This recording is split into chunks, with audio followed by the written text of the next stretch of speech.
अनिर्वचनीयम प्रेम स्वरूपम। प्रेम का स्वरूप अनिर्वचनीय, जो कहा न जा सके, जिया जा सके, भोगा जा सके, अनुभव किया जा सके, पर कहा ना जा सके।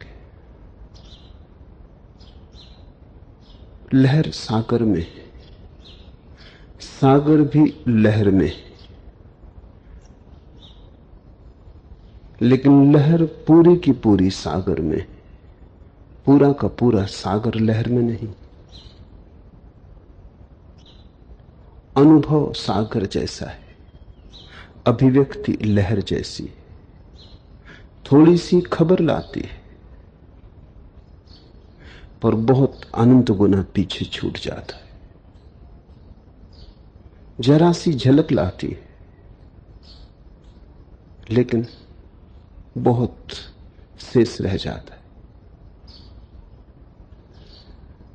शब्द शून्य को बांध नहीं पाते, बांध नहीं सकते।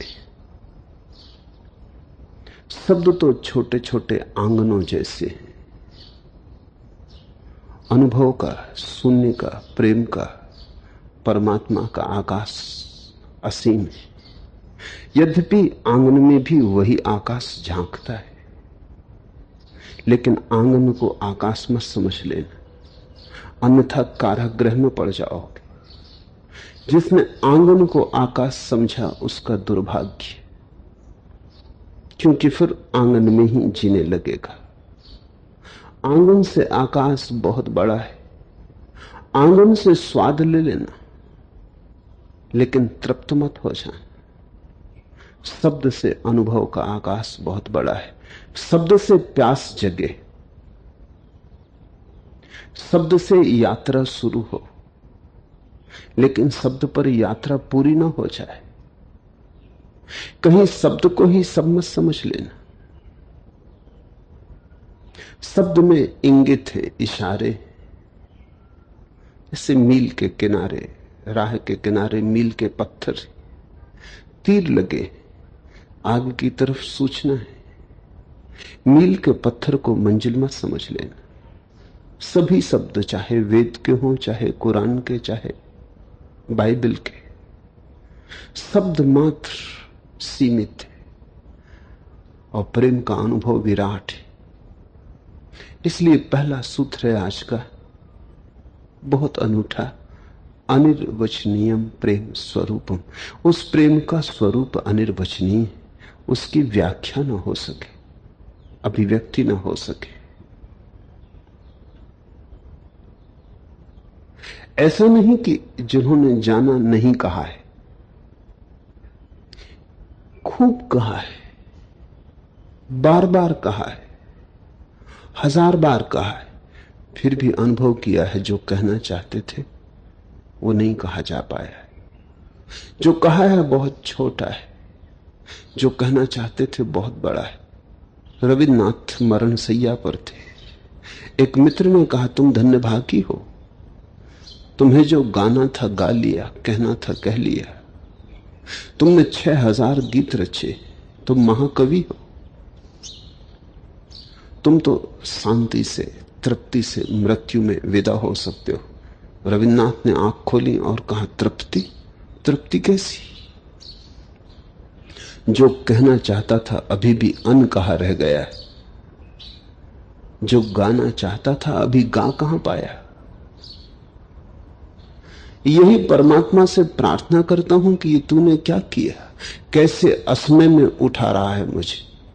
अभी तो वाद्य बिठा पाया था, साज जमा पाया था, अभी तो गीत जो गाना था अनगाया रह गया है। अभी फूल खिले नहीं, अभी तो सिर्फ भूमि तैयार हुई थी। बाहर के लोगों ने तो यही समझ लिया कि वाद्य का बिठाना, तबले की ठोकपीट, सितार का तारों का जमाना, यही संगीत है। अगर कोई कवि कहता हो कि जो गाना था गा लिया है, तो समझना कवि छोटा है। गाने को बहुत कुछ होगा ही ना, इसलिए गा लिया। अगर कोई चित्रकार कहे जो चित्रित करना था कर लिया है, तो समझने का चित्रित करने को कुछ बहुत ज्यादा ना रहा होगा। आंगन ही बनाना था, आकाश नहीं। सिर्फ छोटे क्षुद्र अनुभव ही प्रकट होते। जितना विराट अनुभव हो उतना ही अब प्रकट रह जाता है। जितना हो विराट उतना ही अनिर्वचनीय हो जाता है। अनिर्वचनीयता विराटता के अनुपात में होती। इसलिए बुद्ध ने कहा है कि तुम सोचते हो मैं बोला, बोलने की कोशिश की, बोला कहां। बुद्ध के भक्त जापान में कहते हैं, ज़ेन फकीर, कि बुद्ध बोले ही नहीं, 40 साल निरंतर बोले। यही मैं तुमसे कहता हूं, रोज तुम मुझे सुनते हो, मैं बोला नहीं। जो बोलना है बोला नहीं जा सकता, अनिर्वचनीय। जो बोल रहा हूं वो वही है जो बोला जा सकता है, वो वही नहीं है जो मैं बोलना चाहता हूं। मेरे बोलने को तुम मेरी आकांक्षा, अभिप्सा, अभिलाषा मत समझ लेना। मेरा बोलना शब्द की सीमा में होगा ही, कोई उपाय नहीं। शून्य का संगीत बजाना हो तो वीणा के तार से कैसे उठाओगे? तार तो ध्वनि करेगा, शून्य तो ध्वनि में खो जाएगा। शून्य का संगीत उठाना हो तो वीणा तोड़ देनी पड़ेगी। शून्य का संगीत उठाना हो तो वीणा को अनुपस्थित हो जाना पड़ेगा। वीणा की मौजूदगी भी बाधा होगी। मौन से ही कहा जा सकता है जो कहना है, लेकिन मौन तुम ना समझ सकोगे। प्रेम अनिर्वचनीय है, लेकिन प्रेम को जो समझना चाहते हैं, शब्द के अतिरिक्त उनके पास कोई और समझ नहीं। इसलिए प्रेम पर भी बोलना होता है।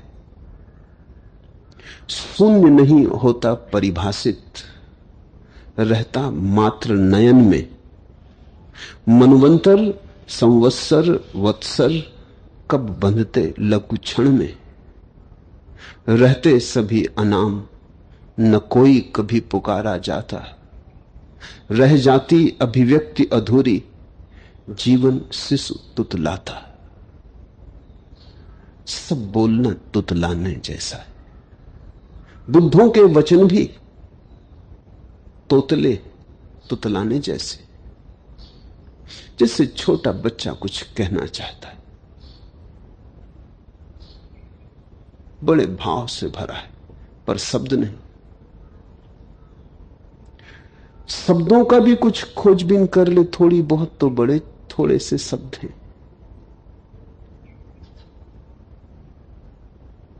कहना चाहता है बड़ी बातें, लेकिन एक ही शब्द जानता है, मामा। उसी से सब कहना है। भूख लगे तो मामा, प्यास लगे तो मामा, धूप लगे तो मामा, शीत लगे तो मामा।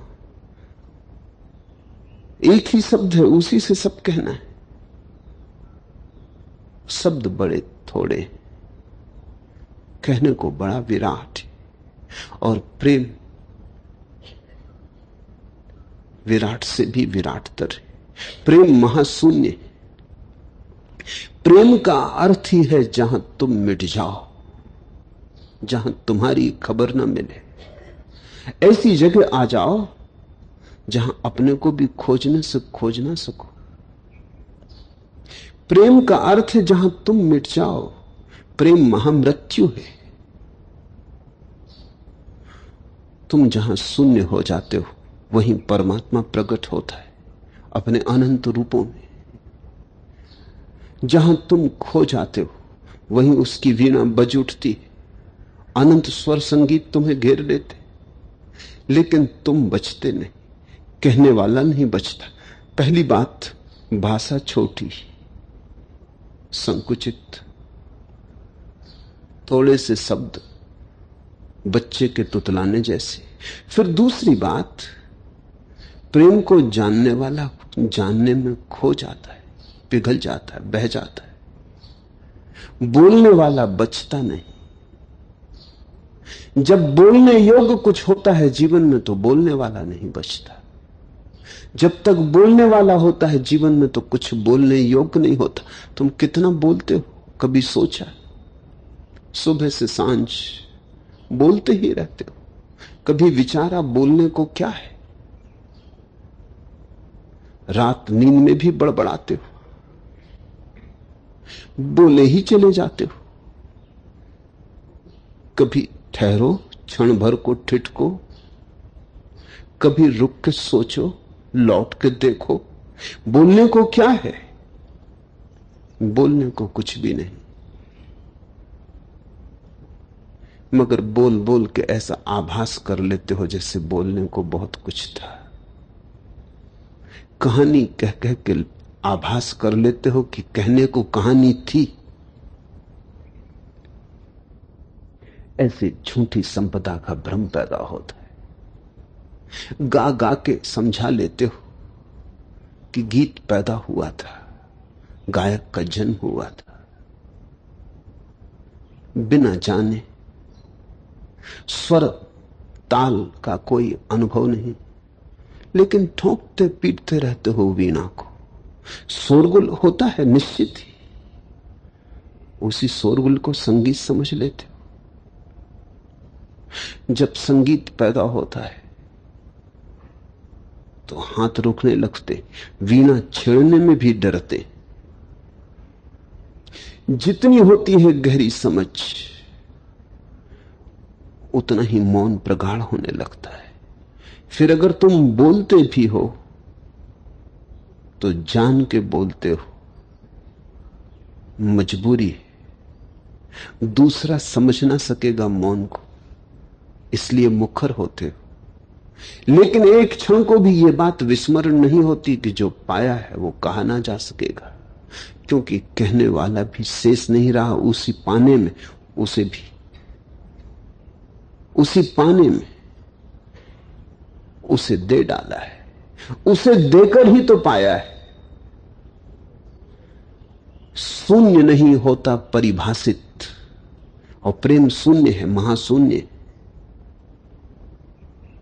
दो तरह के शून्य, एक तो गणित का शून्य, वो किताबों में, कागजों पर, स्लेट पट्टियों पर होता है। आदमी ना हो तो गणित का शून्य मिट जाएगा, क्योंकि आदमी ना हो तो गणित ना होगा। गणित का शून्य भी बड़ा बहुमूल्य है। एक के ऊपर रख दो 10 बन जाते, 10 के ऊपर रख दो 100 बन जाते। उस शून्य से सारा गणित निकलता है। सारा गणित शून्य का ही फैलाव, लेकिन वो शून्य खो जाएगा। वो मनुष्य निर्मित शून्य है। गणित का शून्य असली शून्य नहीं, आदमी ना होगा खो जाएगा। लेकिन एक और शून्य भी है, असली शून्य प्रेम का। आदमी हो या ना हो रहेगा। जब दो पक्षी भी प्रेम में पड़ते हैं तो उसी शून्य में उतर जाते। जब धरती आकाश प्रेम में डूबते हैं तो उसी शून्य में उतर जाते। जब दो पौधे लहलहाते हैं प्रेम की तरंग में तो उसी शून्य में उतर जाते हैं। प्रेम का शून्य जीवन का शून्य। गणित का शून्य तो नकारात्मक भाव रखता है। गणित के शून्य का अर्थ होता है जहां कुछ भी नहीं, खाली। यद्यपि उस खाली से सारे गणित का खेल चलता है। तुम शून्य को हटा लो गणित से, आंकड़े रह जाएंगे लेकिन गणित खो जाए। सारा विस्तार उसी ना कुछ का है। लेकिन प्रेम का शून्य तो विधायक शून्य। जैसे गणित का सारा विस्तार गणित के शून्य का है, ऐसे ही जीवन का सारा विस्तार प्रेम के शून्य का है। तुम पैदा हुए हो प्रेम की किसी ऊर्जा से। सारे जगत का खेल चलता है प्रेम की किसी ऊर्जा से। अब तो वैज्ञानिकों को भी शक होने लगा कि शायद जिसे वे गुरुत्वाकर्षण कहते हैं पृथ्वी का, वो पृथ्वी का प्रेम हो, और जिसे वो ऋण और धन विद्युत का आकर्षण कहते हैं वो शायद विद्युतीय प्रेम हो। शायद जिसे वो तारों के बीच का संबंध और जोड़ कहते हैं वो भी चुंबकीय प्रेम हो। शायद अणु परमाणु जिससे गुथे हैं और टूट के छितर नहीं जाते वो भी प्रेम की ही गांठ हो, वो भी प्रेम का ही गठबंधन होना भी चाहिए। क्योंकि आदमी कुछ अलग थलग तो नहीं, आया है इसी विराट से, जाएगा इसी विराट में। जहां से आदमी आता वहीं से पौधे आते, वहीं से पत्थर आते। जरूर कोई चीज तो समान होनी ही चाहिए। स्रोत समान है तो कुछ चीज समान होनी ही चाहिए। तभी तो तुम पत्थर के पास बैठ के भी अजनबी अनुभव नहीं करते, वृक्ष के पास बैठ के भी अपनापन अनुभव करते हो। सागर भी बुलाता है, हिमालय से भी बात हो जाती है, आकाश को देखते हो तो भी संबंध बनता है, परिवार मालूम होता है, अस्तित्व परिवार है। और अगर परिवार को तुम समझो तो परिवार को जोड़ने वाले सेतु और धागे का नाम ही प्रेम है। इसलिए जीसस का वचन अनूठा है जब जीसस ने कहा परमात्मा प्रेम। जीसस ने यह कहा कि परमात्मा को छोड़ दो तो भी चलेगा, प्रेम को मत छोड़ देना। परमात्मा को भूल जाओ, कुछ हर्जा ना होगा, प्रेम को मत भूल जाना। प्रेम है तो परमात्मा हो ही जाएगा, और अगर प्रेम नहीं है तो परमात्मा पत्थर की तरह मंदिरों में पड़ा रह जाएगा, मुर्दा, लाश होगी उसकी, उससे जीवन खो जाएगा। भक्ति का सारा सूत्र प्रेम है, और प्रेम से सब निकला है, पदार्थ ही नहीं, परमात्मा भी। परमात्मा प्रेम की आत्यंतिक नियति है, अंतिम खिलावट, आखिरी ऊंचाई, संगीत की आखिरी छलांग। परमात्मा प्रेम का ही सघन रूप है। तो प्रेम को समझा तो परमात्मा को समझा, प्रेम को न समझ पाए तो परमात्मा से चूक हो जाएगी। इसलिए भक्ति का शास्त्र बड़ा अनूठा है। भक्ति का शास्त्र संसार के विरोध में नहीं, भक्ति का शास्त्र कहता है संसार में प्रेम को खोजना, क्योंकि उन्हीं चरण चिन्हों के सहारे तुम परमात्मा तक पहुंच पाओगे। हां, एक दृष्टि का रूपांतरण चाहिए।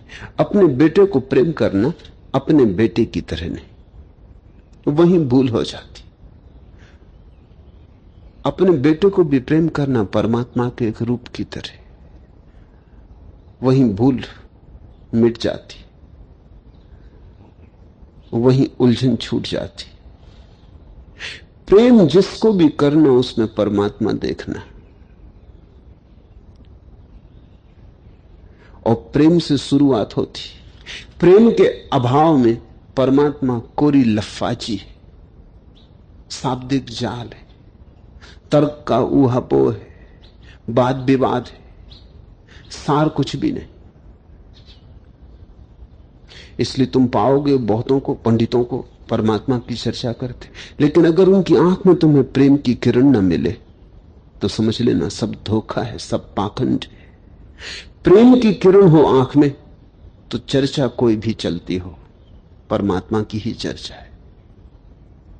चाहे कोई यह भी कहता हो परमात्मा नहीं, जैसा बुद्ध ने कहा कोई परमात्मा नहीं, लेकिन बुद्ध धोखा थोड़ी दे पाएंगे। किसको धोखा देने की सोच रहे, किसको धोखा दे पाए?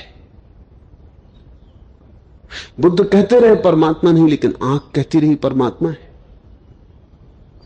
आंख की किरण कहती रही परमात्मा है। एच जी वेल्स ने बड़ी महत्वपूर्ण बात लिखी है कि बुद्ध जैसा ईश्वर शून्य और ईश्वर जैसा व्यक्ति पृथ्वी पर हुआ नहीं। ईश्वर शून्य और ईश्वर जैसा, गॉडलेस एंड गॉड लाइक। किसको धोखा देने का सोचा है बुद्ध ने? बुद्धू पड़ जाएं, धोखे में पड़ जाएं, बाकी कोई जानने वाला क्या धोखे में पड़ेगा। बुद्ध की आंख कहती है जो बुद्ध के वचन इंकार करते हो, और बुद्ध शायद इसीलिए इंकार कर रहे हैं कि मुंह से कहने से क्या होगा अगर आंख में तुम्हें दिखाई नहीं पड़ता, और आंख में अगर दिखाई पड़ता है तो मुंह कुछ भी कहता हो तुम देख ही लोगे। वो शायद कसौटी थी, वो शायद जो उनके पास आते थे उनकी परीक्षा थी। जो परीक्षा में पार उतर गए उन्होंने बुद्ध के द्वार से, उस गुरुद्वारे से सब कुछ पा लिया। स्वभाव था। बुद्ध कहते रहे भगवान नहीं है, और जिन्होंने बुद्ध को जाना उन्होंने कहा तुम भगवान। धोखा किसे दे सकते हो?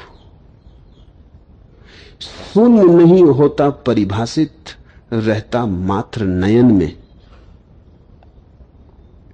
मनुवंतर संवत्सर वत्सर कब बंधते लघु क्षण में। रहते सभी अनाम, न कोई कभी पुकारा जाता। रह जाती अभिव्यक्ति अधूरी, जीवन शिशु तुतलाता। हमारे श्रेष्ठतम व्याख्याकार भी तुतला रहे, हमारे श्रेष्ठतम दार्शनिक और मनीषी भी तुतला रहे, मगर उनकी करुणा है कि उसे कहने की कोशिश करते हैं जो नहीं कहा जा सकता। और तुम्हारी भूल होगी कि उन्होंने जो कहा है तुम उसे वही समझ लो कि वही सत्य है। उनकी करुणा है इसलिए कहते हैं। तुम्हारा अज्ञान होगा अगर तुम उसे पकड़ लो। जिन्होंने वेद की ऋचाएं गाई उनकी महाकरुणा है। वो न गाते तो मनुष्यता वंचित रह जाती, वे न गाते तो मनुष्य दरिद्र होता, वे न गाते तो मनुष्य की चेतना इतनी समृद्ध न होती जितनी आज है। लेकिन तुम्हारी भूल होगी कि तुम उन ऋचाओं को पकड़ के बैठ जाओ और तुम समझो कि ऋचाओं में सत्य है या कि ऋचाएं सत्य है। इसलिए तो नारद ने कहा भक्त सर्वथा वेद का त्याग कर देता है। वेद से मतलब सिर्फ 4 वेदों का नहीं, वेद से मतलब उन सभी शास्त्रों का है जिनमें महाकरुणावान पुरुषों ने अपने अनुभव को परिभाषित करने की असफल चेष्टा की। असफल इसलिए भी हो जाती है चेष्टा कि जब तुम परमात्मा के पास पहुंचते हो, जितने पास पहुंचते हो तुमने जो मांगा था उससे अनंत गुना मिलना शुरू होता है। तुम्हारी झोली छोटी पड़ जाती।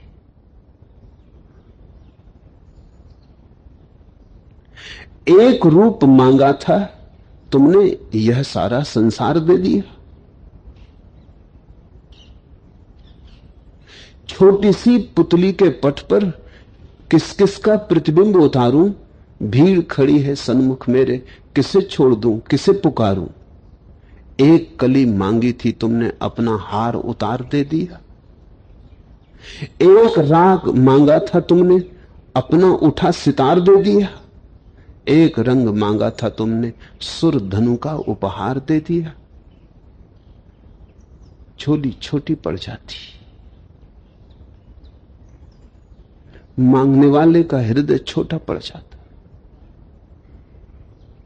जैसे बूंद में सागर उतर आए,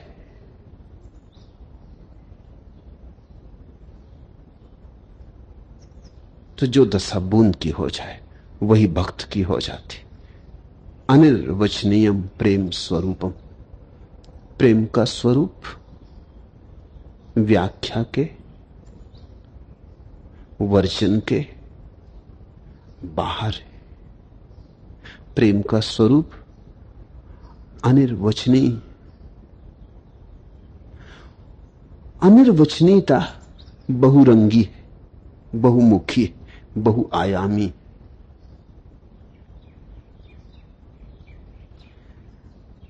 परमात्मा का जब उद्घोष होता है तो तुम सुनते हो, परमात्मा बोलता नहीं। तुम भर जाते हो संगीत से और उसके बिना मौन रही आती।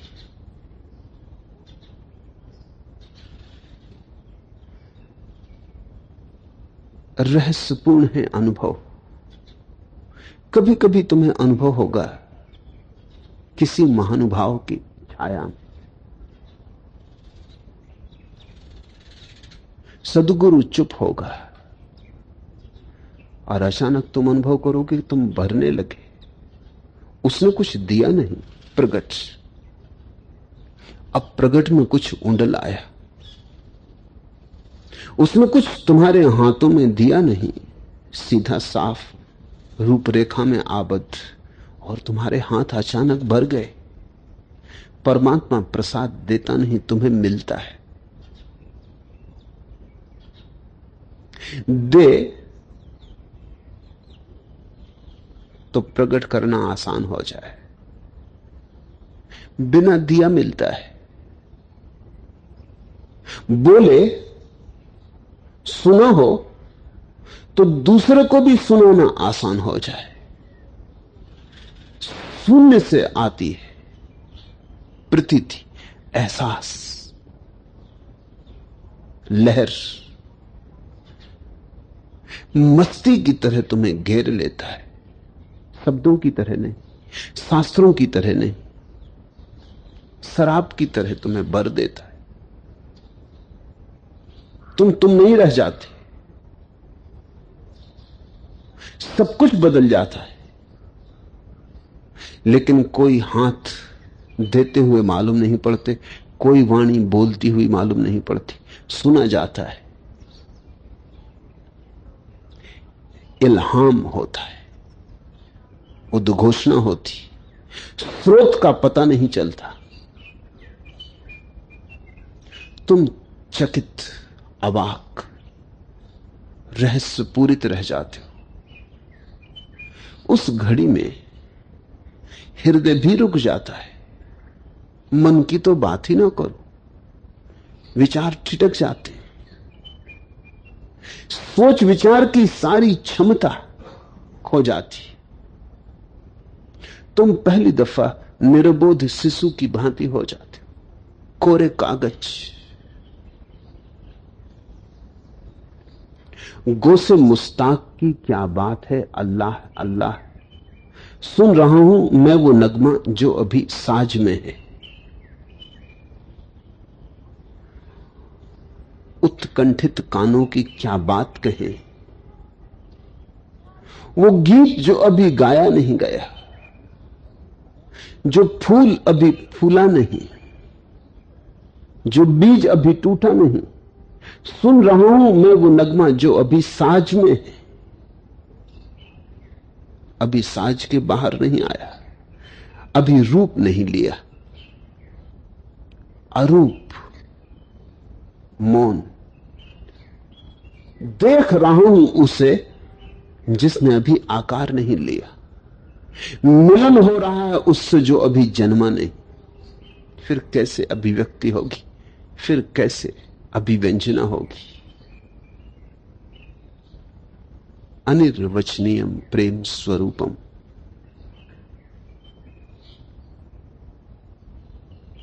गूंगे के स्वाद की तरह, मुंह का स्वाद, मुंह का स्वादम वत।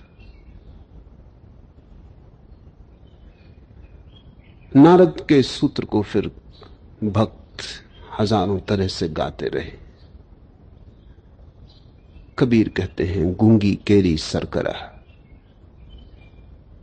गूंगे का गुण तो लोकोक्ति बन गया, मगर जन्म हुआ है इसी सूत्र से, मुंह का स्वादम वत।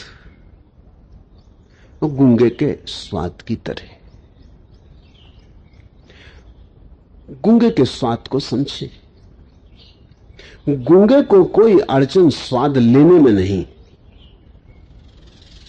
स्वाद की पूछना मत। स्वाद लेने में गूंगा उतना ही समर्थ है जितना कोई और, क्योंकि स्वाद की इंद्री गूंगे के पास उतनी ही है जितनी तुम्हारे पास। इंद्रिय एक ही है, स्वाद की और वाणी की, जिह्वा। इसलिए यह सूत्र पैदा हुआ। जीभ ही स्वाद लेती है, जीभ ही बोलती है। अब सवाल यह है, जब जीभ ही स्वाद लेती है तो बोलने में दिक्कत क्या? जीभ ने ही स्वाद लिया है, बोल दे। किसी और ने लिया होता और हम जीभ से पूछते तो अड़चन हो सकती थी। और जब तुमने ही स्वाद लिया है तो बोल दो। इसलिए यह सूत्र पैदा हुआ कि माना जीभ ही स्वाद लेती, लेकिन जीभ के पास दो क्षमताएं अलग अलग हैं। इसलिए गूंगा बोल तो नहीं सकता, स्वाद तो ले सकता है। इसलिए बोलने की क्षमता और स्वाद की क्षमता को एक मत मानना, वो अलग अलग है। गूंगा बोल नहीं सकता, स्वाद ले सकता है। तुम बोल भी सकते हो, स्वाद भी ले सकते हो। एक ही जीभ से दोनों काम होते, लेकिन दोनों का कहीं मिलन नहीं होता। नहीं तो गूंगा भी स्वाद ना ले सकता। अगर बोलने के कारण गूंगे की जीभ खराब हो गई है, बोल नहीं सकता है, तो स्वाद कैसे लेगा? पर स्वाद तो बड़े मजे से लेता है। संभावना इस बात की है कि गूंगा तुमसे ज्यादा बेहतर स्वाद लेता हो, क्योंकि बोलने की भी अड़चन वहां नहीं। वहां उसकी जीभ पूरी की पूरी मुक्त है। गूंगे की स्वाद की भांति। भक्त अनुभव तो करता है, बोल नहीं पाता। तार्किक पूछते हैं, जब तुम्हें ही अनुभव हुआ तो बोल क्यों नहीं देते हो?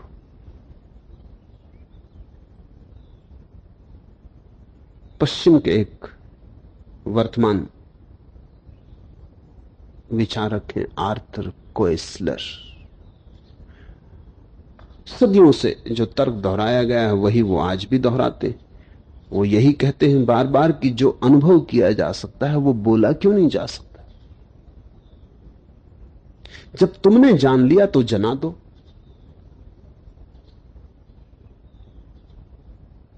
आखिर अड़चन क्या है? उनके कहने का अर्थ यह है, समस्त तार्किकों का कहने का अर्थ यह है कि संतों को कुछ हुआ नहीं है, व्यर्थ की बकवास है। चूंकि हुआ नहीं इसलिए कह नहीं सकते, मगर कहते ये हैं कि हुआ बहुत बड़ा है और कह नहीं पा रहे। हुआ ही नहीं है कुछ। तार्किक ये कहता है जो हुआ है उसे कहोगे क्यों ना? सिर में दर्द होता है, पता चलता है तो तुम कह देते हो सिर दर्द हुआ। पैर में कांटा चुभता है, पता चलता है तो तुम कह देते हो कांटे की पीड़ा है। खुशी होती है, हृदय उत्फुल्ल होता है तो तुम कह देते हो प्रसन्न है, खुश हैं, बहुत आनंदित है। तुम सभी बातें कह देते हो जो तुम जान पाते हो। ये परमात्मा की बात के संबंध में गूंगे क्यों हो जाते हो? कहीं ऐसा तो नहीं कि धोखा दे रहे हो? जब सभी और ज्ञान अभिव्यक्त हो जाते तो यही ज्ञान अनभिव्यक्त क्यों रह जाता? यह ज्ञान ही ना होगा। या तो तुम धोखा दे रहे हो या खुद धोखे में पड़े हो। तार्किक का ये प्रश्न है। नारद का उत्तर है मूका स्वादमवत। वो ये कहते हैं, क्या तुम ये कहोगे कि गूंगा बोल नहीं सकता इसलिए मिठाई जब उसने खाई तो मिठास नहीं जानी? कोएस्लर को भी मुश्किल में डाल देंगे। ये तो कोएस्लर भी ना कह सकेगा कि गूंगा अगर मिठाई खाए तो मिठास नहीं जानता। ये तो मानना पड़ेगा कि मिठास तो जानता है। तुम गूंगे के चेहरे को देख के कह सकते हो जब वो मिठाई खा रहा है। फिर मिर्च खिला के देख लो,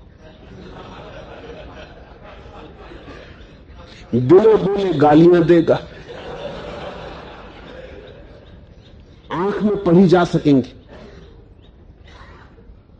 बड़बड़ाएगा, बोल नहीं सकेगा, मगर सब तरह से कह देगा कि ये दोस्ती खत्म। बोल तो नहीं सकता गूंगा, ये साफ है, लेकिन समझ लेता है। मिर्च का धोखा न दे पाओगे। मिठाई दोगे तो मिठास होगी, मिर्च दोगे तो तिक्त, उत्तेजना होगी, पीड़ा होगी। पर गूंगा बोल नहीं सकता, इशारे करेगा। प्यास लगती है तो गूंगा अंजुलि बढ़ा देगा दोनों हाथों की। प्यास का तो अनुभव हो रहा है, लेकिन प्यास को कह नहीं पाता है, हाथ बढ़ाता है, अंजुलि भरता है। फिर जब तुम पानी दे दोगे तो तुम तृप्ति भी लिखी हुई उसके चेहरे पे देखोगे, धन्यवाद भी। तो जब गूंगे के जीवन में ऐसा हो जाता है, तो जिसकी बात की सुविधा तुम गूंगे को देते हो, कम से कम उतनी सुविधा तो संतों को दे दो। इतना ही नारद कहते, इतना तो तुम गूंगे को भी क्षमा कर देते हो, भक्तों को इतनी तो क्षमा कर दो। इतना तो संदेह मत करो कि इनको हुआ ही ना होगा इसलिए कह नहीं पाते। फिर एक आध भक्त की बात होती कि धोखा दे रहा था तो भी ठीक था। अनंत काल में अनंत भक्त हुए, सभी धोखा दे रहे थे। और किस लिए धोखा दे रहे थे? तुम्हारी गालियां खाने को, सूलियां चढ़ाई जाएं, जहर पिलाया जाए, पत्थर मारे जाएं, इसलिए। तुमसे मिला क्या है? धोखा आदमी देता है वहां जहां कुछ मिलता हो। जीसस को मिला क्या? सूली मिली। सूली पाने को तुम्हें धोखा दे रहे थे। सुकरात को मिला क्या? जहर मिला। जहर पीने के लिए तुम्हें धोखा दे रहे थे। मंसूर को मिला क्या? फांसी मिली। फांसी देने के लिए, फांसी पाने के लिए तुम्हें धोखा दे रहे थे। आत्महत्या ही कर ली होती, तुम्हें इतना कष्ट देने की क्या जरूरत थी? तुमने दिया क्या है भक्तों को जो तुम्हें धोखा दे? धोखा तो बाजार में चलता है जहां कुछ मिलने की आशा हो।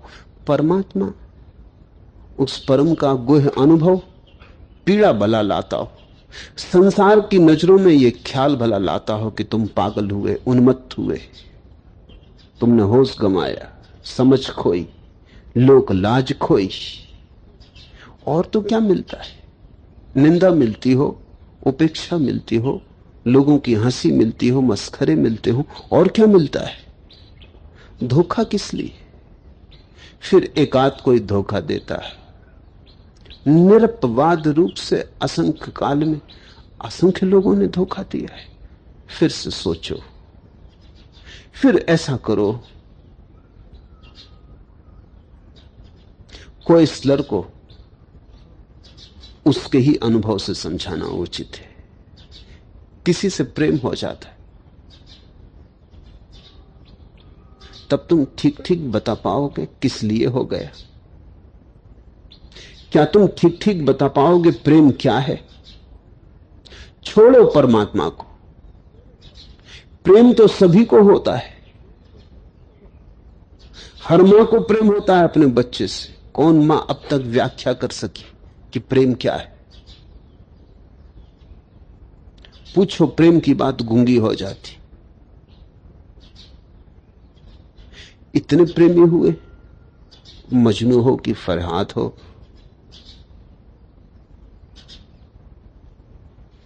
हीर रांझा हो। पूछो प्रेमियों से, क्या है प्रेम? ठिठक के खड़े रह जाते, किम कर्तव्य विमूढ़ हो जाते, कोई उत्तर नहीं आता। पर शायद प्रेमी भी पागल होंगे। फिर अपने जीवन में कुछ ऐसे अनुभव खोजो जो तुम्हें होते हैं, तुम ही नहीं कह पाते। रात पूर्णिमा का चांद निकला है, गदगद अहोभाव से तुमने कहा है सुंदर है, और पड़ोसी कहता कहां क्या है सौंदर्य बताओ, इसमें क्या सुंदर है? अचानक तुम हारे, असफल हो जाते। अचानक लगता है सीमा आ गई, तर्क से समझा ना सकोगे। कैसे सिद्ध करोगे कि चांद सुंदर है तो है, और अगर किसी को नहीं है तो नहीं। अचानक विवश हो गए, अचानक अभिव्यक्ति सार्थक ना रही। अब तुम लाख समझाने का उपाय करो, तुम जानते हो समझा ना सकोगे। सौंदर्य एक प्रतीति है, गूंगे का गुड़। हो अनुभव तो ठीक, दूसरा राजी हो जाए तो ठीक, बिना झंझट किए। अगर उसे भी स्वाद आ जाए तो ठीक, अगर वो भी सिर हिला दे गूंगे की तरह की, ठीक। लेकिन अगर खड़ा हो जाए तर्क करने, क्या सौंदर्य। तो तुम सुंदरतम स्त्री में भी सिद्ध ना कर सकोगे कि सुंदर है। क्या सिद्ध करोगे? नाक की लंबाई से सौंदर्य का कोई लेना देना? कैसे सिद्ध करोगे? आंख मछलियों की तरह, इससे क्या सिद्ध होता है? होंगी मछलियों की तरह, सौंदर्य का क्या लेना देना? किसने कहा पहले कि मछलियां सुंदर?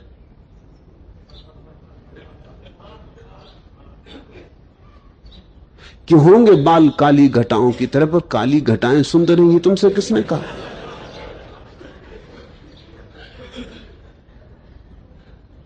जिनको कड़वे अनुभव हुए वो कहेंगे काली नागिन की भांति। कहां की काली घटाएं? सपनों में खोए हो, जमीन पे आओ, अनुभव की बात करो। ये सब कविताएं सिद्ध ना कर सकोगे, कोई उपाय नहीं सिद्ध करने का। मजनू को उसके गांव के राजा ने बुला भेजा था और कहा तू पागलपन बंद कर। ये लैला जिसके पीछे तू दीवाना है, तेरी दीवानगी सुन के हमको भी ख्याल हुआ था कि देख ले। देखी हमने, काली कलूटी साधारण सी स्त्री, तुझ पे दया आती। दौड़ता रहता है गांव की सड़कों पर, लैला लैला पुकारता रहता है। दया सभी को आने लगी होगी। सम्राट ने अपने महल से 10-12 सुंदर स्त्रियां लाके खड़ी कर दी कि इसमें तू चुन ले कोई भी।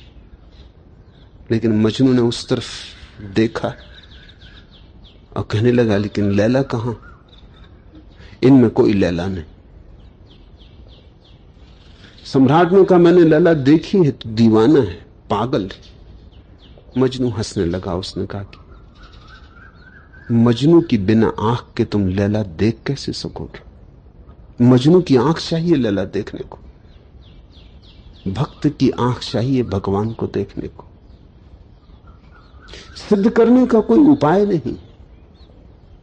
भक्ति नहीं हार जाते, मजनू भी हार जाता है। वो क्या कह रहा है? वो ये कह रहा है कि मेरी आंख से देखोगे तो ही। वो सौंदर्य कुछ ऐसा है कि उसके लिए खास आंख चाहिए, एक दृष्टि चाहिए।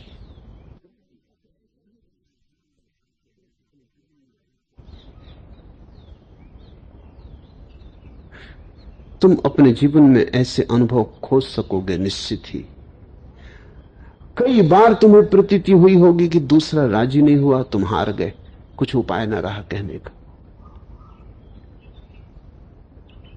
अचानक तुमने बात वापस ले ली, विवाद में कोई सार न था। क्या थी अड़चन? गूंगे का गुड़। तुम्हारा अनुभव था, दूसरे का अनुभव नहीं था, तालमेल ना हो सका।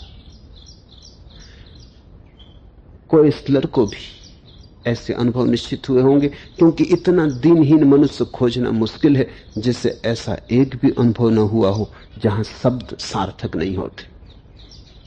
कोएस्लर तो बड़ा विचारशील व्यक्ति है, बहुत अनुभव हुए होंगे।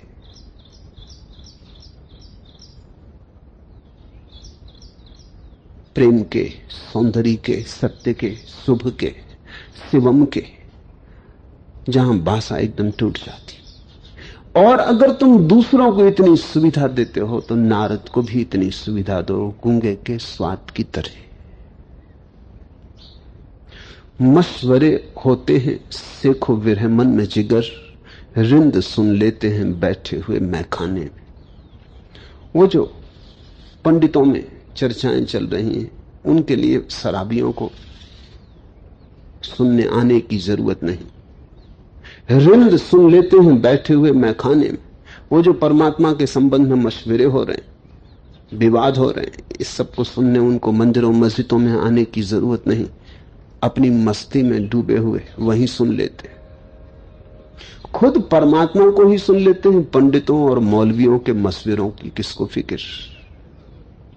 भक्त यानी रिंद, भक्त यानी पियक्कड़, भक्त यानी जिसे शब्दों से लेना देना नहीं, जो मधुशाला में बैठा। भक्त यानी अनुभव की प्याली को जो उतार गया, अनुभव को पी गया।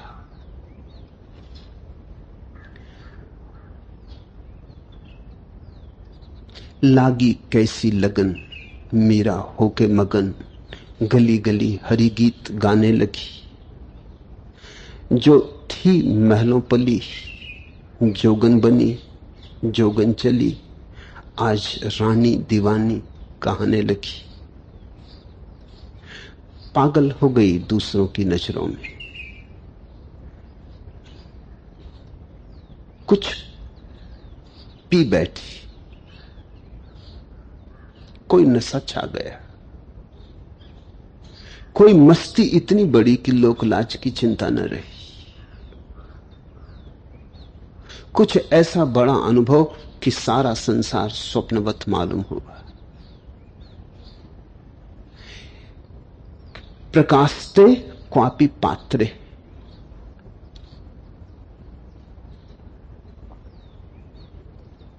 किसी विरले पात्र में ऐसा प्रेम प्रकट भी होता है। अनिर्वचनीय है, कहा नहीं जा सकता, गूंगे के स्वाद की भांति है। फिर भी नारद कहते हैं किसी विरले पात्र में, प्रेमी भक्त में ऐसा प्रेम प्रकट भी होता है। अभिव्यक्त तो नहीं होता, प्रकट होता है। उसके रोए रोए में पुलक होती, उसके उठने बैठने में प्रार्थना होती, उसकी आंखों की पलकों के झपने में, उसके होने के ढंग में, उसके बोलने में या न बोलने में, उसके चुप रहने में। परमात्मा की भनक आती। प्रकाशते क्वापि पात्रे, लेकिन कभी कभी कोई ऐसा महापात्र होता है सौभाग्यशाली कि उसमें परमात्मा प्रकाशित होता है। इस भेद को समझ लेना, अभिव्यक्त नहीं, प्रकाशित, प्रकट होता है।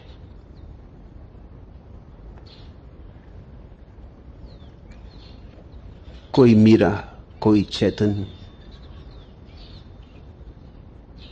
बह उठते, उनके पात्र के ऊपर से बहने लगता है परमात्मा। वही तो हमने नाच की तरह देखा, वही हमने गीत की तरह सुना।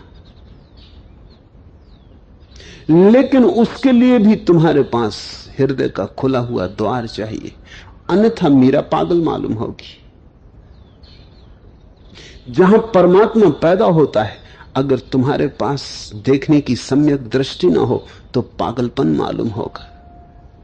स्वभावतः पागलपन का इतना ही अर्थ होता है कि तुम जिन्हें जीवन के नियम मानते हो उससे विपरीत कुछ हो रहा है, तुम जिसे मर्यादा मानते हो उससे अन्यथा कुछ हो रहा है।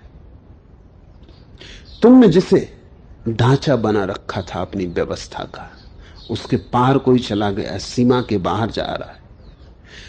तुम पागल तभी कहते हो किसी को जब तुम्हारी जीवन व्यवस्था उसकी मौजूदगी से डगमगाने लगती। या तो वो सही या तुम सही हो। स्वभावतः तुम्हारी भीड़ है, इसलिए तुम अपने को सही मानने के लिए सुविधा जुटा लेते हो। वो अकेला है, मीरा अकेली है, चैतन्य अकेला है। तुम उसे पागल कहोगे तो भी मीरा के पास कोई उपाय नहीं सिद्ध करने का कि वो पागल नहीं। लेकिन ध्यान रखना, उसे पागल कह के तुम चूके जा रहे हो, उसका कुछ बिगड़ता नहीं, तुम चूके जा रहे हो। तुम एक अवसर खोए दे रहे हो। परमात्मा प्रकाशित हुआ है, आंखों से अपने पक्षपात हटाओ, आंखों से अपनी क्षुद्र विचार धारा को अलग करो, धुंधलके को हटाओ व्यर्थ का, क्योंकि उससे कुछ मिला तो नहीं, उसे पकड़े क्यों बैठे हो। तुम्हारा तर्क जाल, तुम्हारा शब्द जाल, तुम्हारा विचार जाल, पाया क्या है तुमने उससे? हाथ तो कुछ भी नहीं आया, एक मछली भी तो फंसी नहीं, कोरे के कोरे रह गए हो, प्यासे के प्यासे रह गए हो। छोड़ो अब उसे, आंख को पक्षपात मुक्त करके देखो तो तुम्हें मीरा में या चैतन्य में परमात्मा प्रकाशित दिखाई मालूम पड़ेगा। अभिव्यक्ति तो संभव नहीं, लेकिन फिर भी उसकी अभिव्यंजना होती। किसी बिरले पात्र में, प्रेमी भक्त में प्रेम प्रकट भी होता है। यह प्रेम गुण रहित है, कामना रहित है, प्रतिक्षण बढ़ता है, विच्छेद रहित है, सूक्ष्म से भी सूक्ष्म और अनुभव रूप है। प्रेम की तैयारी हो, प्रेम के लिए तुम निरंतर धीरे धीरे अपने को तैयार करते रहो, तो एक न एक दिन परमात्मा से मिलन हो जाए, क्योंकि प्रेम ही उसकी सीढ़ी है। लेकिन तुम जिस ढंग का जीवन जीते हो वो प्रेम से विपरीत है। उसमें तुम धन तो इकट्ठा करते हो, प्रेम नहीं।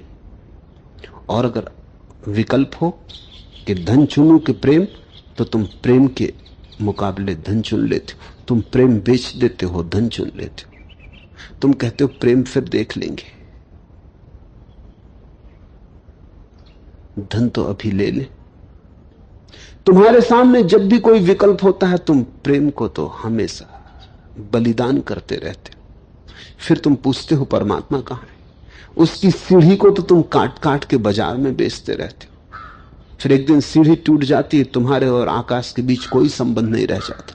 तब तुम चिल्लाते हो कि परमात्मा कहां है? तब तुम्हें डर लगता है। तब उस भय में तुम ये भी कहते हो कि कोई परमात्मा नहीं, ताकि ये भरोसा आ जाए कि न कोई परमात्मा है, न किसी सीढ़ी की जरूरत है, न मुझे कहीं जाना है, मैं जैसा हूं ठीक हूं। ऐसी सांत्वना खोजने के लिए तुम परमात्मा को इंकार भी करते हो। फ्रेडरिक नीत्शे ने घोषणा की है कि परमात्मा मर गया है। किसी ने पूछा ये घोषणा क्यों? तो नीत्शे ने कहा अगर वो जीवित है तो चैन से बैठना संभव ना हो। अगर परमात्मा है तो फिर तुम चैन से कैसे बैठोगे उसे बिना पाए चैन का? तो एक ही उपाय है, कह दो कि है ही नहीं। नास्तिक यही उपाय करता है। वो कहता है परमात्मा है ही नहीं। वो ये कह रहा है कहीं जाने की अब हिम्मत नहीं है, पैर थक गए, यात्रा करने का और अब उपाय नहीं। अगर ये मानो कि मंजिल है तो बेचैनी होगी। यही उचित है, समझा लेता हूं अपने को कि मंजिल है ही नहीं। नास्तिक का एक उपाय है परमात्मा से बचने का, और जिसको तुम आस्तिक कहते हो उसका भी एक उपाय है परमात्मा से बचने का। वो कहता है तुम हो, खोजने का सवाल कहां? मंदिर में पूजा कराते हैं, मस्जिद में तुम्हारी प्रार्थना कर लेते, अब और क्या चाहिए? इतने से राजी हो जाओ।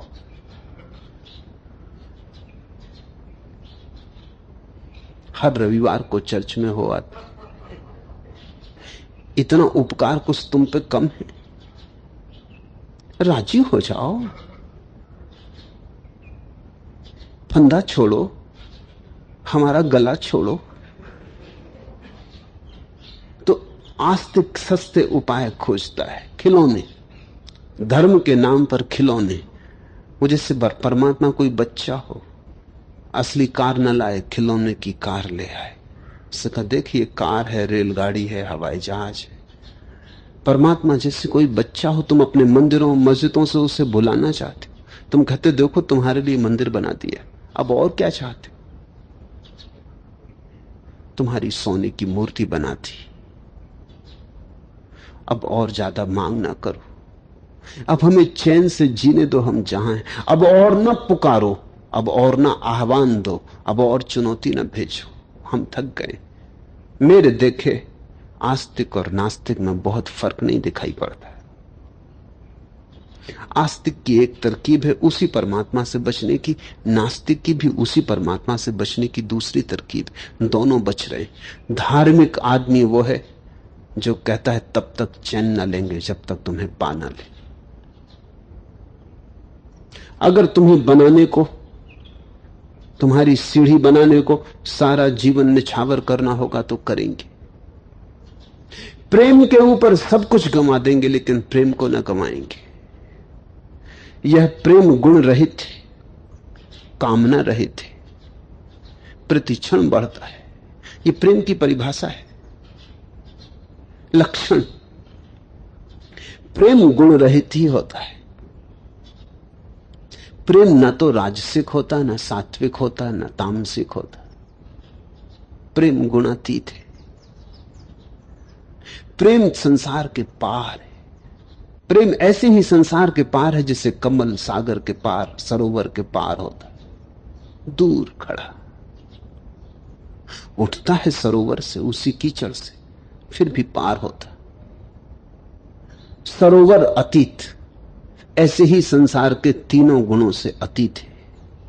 कामना रहित है। प्रेम की कोई और कामना नहीं। प्रेम ये नहीं कहता कि मुझे कुछ दो। प्रेम कहता है बस प्रेम काफी, इसके पार और कोई मांग नहीं। प्रेम बस प्रेम से ही तृप्त है। अगर प्रेम ने कुछ और मांगा तो वो प्रेम नहीं, कुछ और होगा। कामना होगी, वासना होगी, लोभ मोह होगा। प्रेम तो बस प्रेम से तृप्त है। प्रेम के पार कोई गंतव्य नहीं, प्रतिक्षण बढ़ता है। जो प्रेम घटने लगे वो काम रहा होगा। काम प्रतिक्षण घटता है। काम का स्वरूप है जब तक तुम्हें अपना काम पात्र न मिले बढ़ता हुआ मालूम पड़ता है। तुम एक स्त्री को चाहते हो, वो न मिले तो काम वासना बढ़ती जाती, उबलने लगती, 100 डिग्री पर जोर चढ़ जाता, भाप बनने लगते हो, सारा जीवन दांव पर लगा मालूम पड़ता है। मिल जाए उसी दिन से घटना शुरू हो जाती।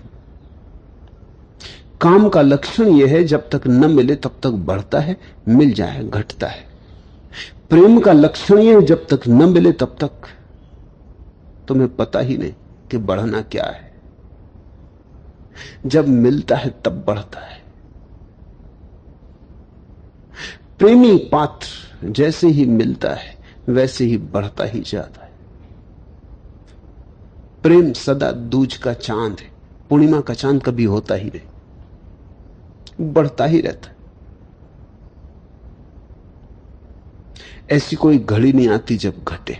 इसका अर्थ यह हुआ कि प्रेम सतत वर्धमान है, सतत विकासमान है, सतत गतिमान है, कहीं ठहरता नहीं, प्रवाह रूप है, प्रतिक्षण बढ़ता है, विच्छेद रहित है। डाइवोर्स, विच्छेद कभी होता ही नहीं।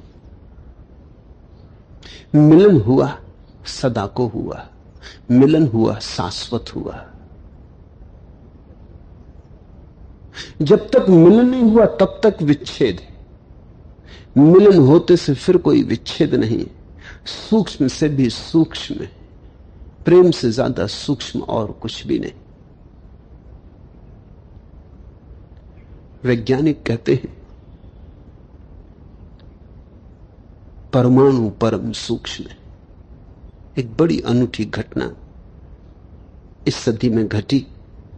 इतिहास में आगे कभी उसका ठीक ठीक मूल्यांकन होगा। एक जर्मन विचारक था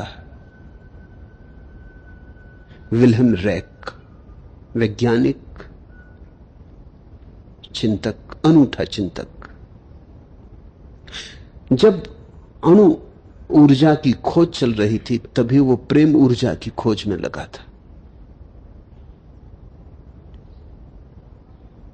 उस ऊर्जा को उसने नाम दे रखा था आर्गान, प्रेम ऊर्जा। उसका कहना था कि अणु ऊर्जा की खोज से भी ज्यादा महत्वपूर्ण प्रेम की ऊर्जा की खोज, क्योंकि अणु तो पदार्थ का टुकड़ा है। प्रेम हमारी आत्मा का परम अंश है। स्वभावता उसने खतरा मोल लिया। जगह जगह से उसे हटाया गया, जर्मनी से भगाया गया, जिस मुल्क में गया वहीं से हटाया गया, क्योंकि प्रेम के खोजी कहीं भी स्वीकृत नहीं। सारा समाज घृणा पर जी रहा है, हिंसा पर जी रहा है। लोगों ने समझा पागल है। अंततः उसे पागल करार दे के अमेरिका में पागल खाने में बंद भी रखा। वो पागल खाने में ही मरा। यद्यपि अल्बर्ट आइंस्टीन ने उससे मुलाकात ली थी, और जब आइंस्टीन को उसने अपना एक छोटा सा आविष्कार बताया तो आइंस्टीन चकित हो गया था। वो आविष्कार था, वो कहता था कि इस तरह के यंत्र बनाए जा सकते हैं जिनमें प्रेम ऊर्जा संग्रहित हो सके। और उसका कहना था कि विश्व में अणु की ऊर्जा से इतना विध्वंस होने के करीब है कि अगर हमने इसके समतुल प्रेम की ऊर्जा न बनाई तो पृथ्वी नष्ट हो जाएगी। तो उसने इस तरह के यंत्र बनाए थे। यंत्र कुछ विशेष न थे, कुछ विशिष्ट धातुओं से बनाई हुई पेटियां थी। उन पेटियों के भीतर मनुष्य को अंधेरे में बिठा दिया जाता है, सब तरफ से बंद। कोई 15-20 मिनट शांत बैठने के बाद अचानक ऊर्जा का प्रवाह शुरू होता है। रोए रोए में एक पुलक छा जाती, एक लालिमा आ जाती। बैठा हुआ साधक भीतर अनुभव करता है कुछ घट रहा है। सारे शरीर में लहरें होने लगती, जिसको योगियों ने कुंडलनी कहा है, जिसको तांत्रिकों ने परम संभोग कहा है। वो घड़ी आ जाती। जो उसने यंत्र बनाया है वो बड़ा सीधा सरल है। उसने ऐसी धातुओं का उपयोग किया है जिनसे ऊर्जा भीतर तो आ सकती, बाहर नहीं जा सकती। धातु संवर्धक, ऊर्जा संवर्धक धातुओं का उपयोग किया है जिनसे ऊर्जा भीतर की तरफ तो आ जाती लेकिन बाहर की तरफ नहीं जा सकती। तो वो पेटी चारों तरफ से ऊर्जा को भीतर खींचती है और भीतर के बैठे व्यक्ति के ऊपर बरसाने लगती। वस्तुतः 30-40 मिनट तक अंधेरे में बैठना ध्यान का एक प्रयोग है, और ध्यान की अवस्था में पेटी की भी कोई जरूरत नहीं। संसार की जीवन ऊर्जा तुम पर बरसने लगती। ये तो भक्तों का बहुत प्राचीन अनुभव है। कहीं कोई जरूरत नहीं, कहीं भी तुम बैठ जाओ शांत होकर। प्रेम के लिए द्वार खुला हो, प्रतीक्षा हो। तुम अचानक पाओगे थोड़ी देर के बाद, जैसे जैसे तुम्हारा मन शांत होने लगता है वैसी वैसे तरंगें उठने लगती हैं अलौकिक की। तुम पुलकित होने लगते हो, किसी लहर पर सवार हो गए, चले किसी दूर की यात्रा पर। ये तो ध्यान का पुराना प्रयोग है, लेकिन विल्हेम लेक को पागल करार दे दिया।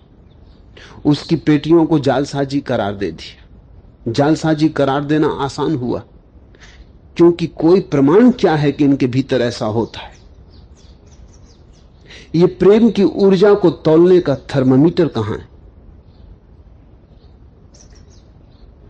इनके भीतर बैठे हुए व्यक्ति कहते हैं, लेकिन क्या पक्का सबूत है कि इन्होंने भ्रम नहीं कर लिया? खुद ही खड़ा 30 मिनट चुपचाप बैठे रह के कोई भ्रम खड़ा नहीं कर लिया, आत्म सम्मोहन नहीं कर लिया। इनकी बात का भरोसा क्या है? वैज्ञानिक बुद्धि तो कहती प्रमाण चाहिए ठोस। व्यक्ति क्या कहते हैं ये कोई प्रमाण थोड़ी।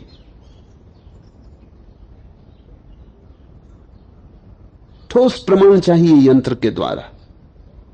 अनेक लोगों ने उसकी पेटियों में बैठ के अनुभव किया, लेकिन वो प्रमाण नहीं। उसने अनेक बीमारों को ठीक किया उन पेटियों के भीतर, क्योंकि वो कहता है प्रेम की ऊर्जा रोग से मुक्त करवा देती, स्वास्थ्य लाती। पर उसकी कोई सुन न सका। वो भक्ति का और प्रेम का बड़ा अनूठा प्रयोग कर रहा था। भक्त सदा से ही इस प्रयोग को करते रहे। वो कहते हैं तुम्हें चारों तरफ से प्रेम ने घेरा हुआ है, वही परमात्मा है।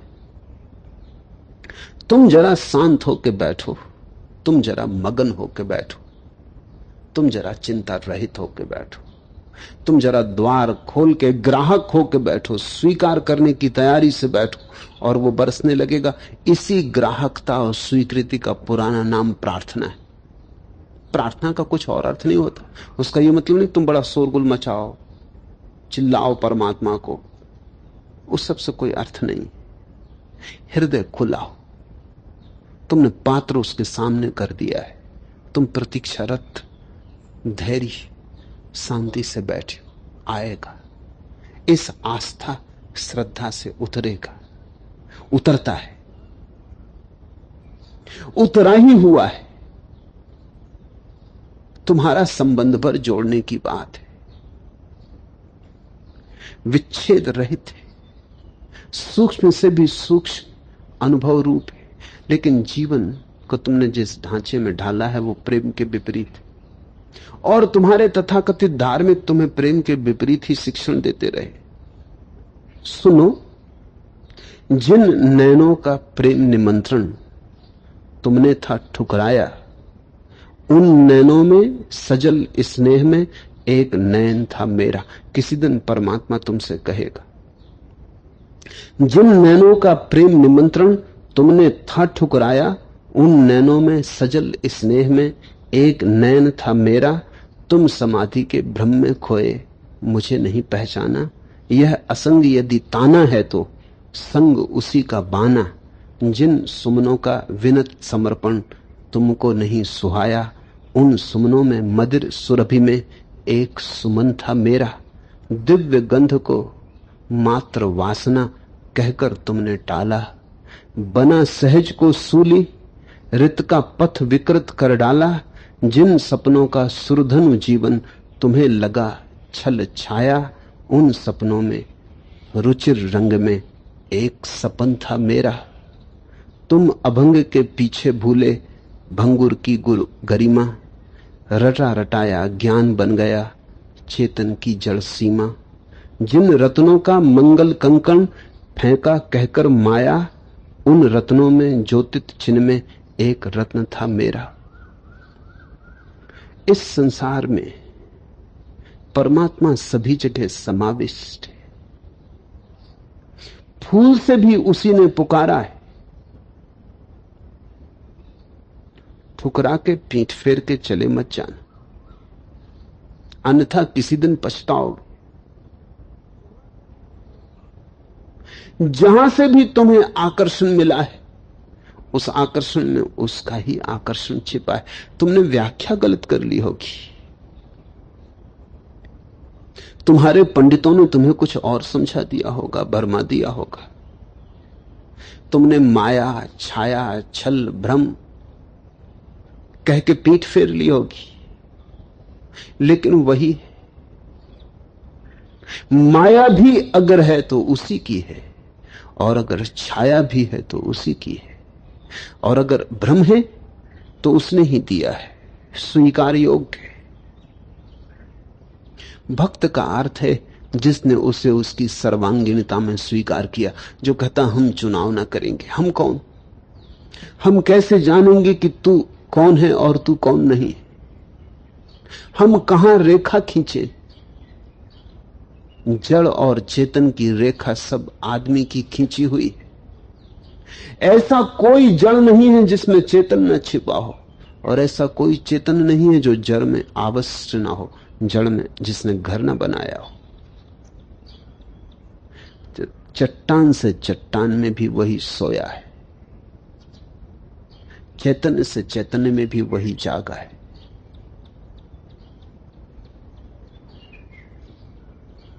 ऐसा अगर तुम्हारे जीवन का दृष्टिकोण हो तो तुम प्रेम के लिए तैयार बनोगे, पात्र बनोगे।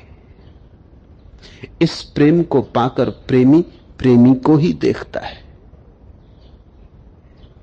प्रेम को ही सुनता है, प्रेम का ही वर्णन करता है, प्रेम का ही चिंतन करता है। प्रेम ही प्रेम में हो जाता है। फिर वृक्ष नहीं दिखाई पड़ते, वही वृक्षों की हरियाली में दिखाई पड़ता है। फिर पक्षी नहीं गीत गाते, वही गाता है, पक्षियों के कंठ उधार लेता है। उसके पास बहुत गीत हैं, बहुत कंठों की जरूरत है। उसके पास बहुत रंग, इंद्रधनुषों की जरूरत है। उसके पास बहुत रूप है, बहुत आकृतियां बनती हैं, तो भी चुकता नहीं। उपनिषद कहते हैं पूर्ण से पूर्ण भी निकाल लो तो भी पीछे पूर्ण ही शेष रह जाता है। इतना विराट अस्तित्व बनता है, बिखरता है, सृष्टि होती है, प्रलय होती, लेकिन उसकी क्षमता में कोई कमी नहीं आती। इस प्रेम को पाकर प्रेमी प्रेमी को ही देखता है, प्रेम को ही सुनता है, प्रेम का ही वर्णन करता है, प्रेम का ही चिंतन करता है। सबको हम भूल गए जो सो जुनू में, लेकिन एक तेरी याद थी ऐसी जो भुलाई न गई। प्रेमी पागल हो जाता है, जुनून में आ जाता है, सब भूल जाता है। एक याद थी ऐसी तेरी जो भुलाई न गई। बस एक बात नहीं भूलती, स्वयं को भी भूल जाता है। बस एक बात भुलाई नहीं भूलती, उस प्रेमी की याद भुलाई नहीं भूलती। भक्ति गुणभेद से 3 प्रकार की होती है। उनमें उत्तर उत्तर क्रम से पूर्व को पूर्व क्रम की भक्ति कल्याणकारिणी होती। ऐसे तो भक्ति एक है, भक्ति यानी प्रेम, ऊर्ध्वमुखी प्रेम। भक्ति यानी 2 व्यक्तियों के बीच का प्रेम नहीं, व्यक्ति और समष्टि के बीच का प्रेम।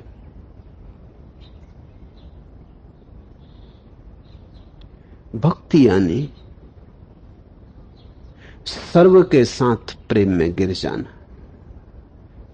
भक्ति यानी सर्व को आलिंगन करने की चेष्टा, और भक्ति यानी सर्व को आमंत्रण कि मुझे आलिंगन कर ले। भक्ति तो मूलतः एक है, लेकिन व्यक्तियों के भेद से 3 प्रकार की हो जाती। उनके हम आगे के सूत्रों में व्याख्या करेंगे। आज इतना।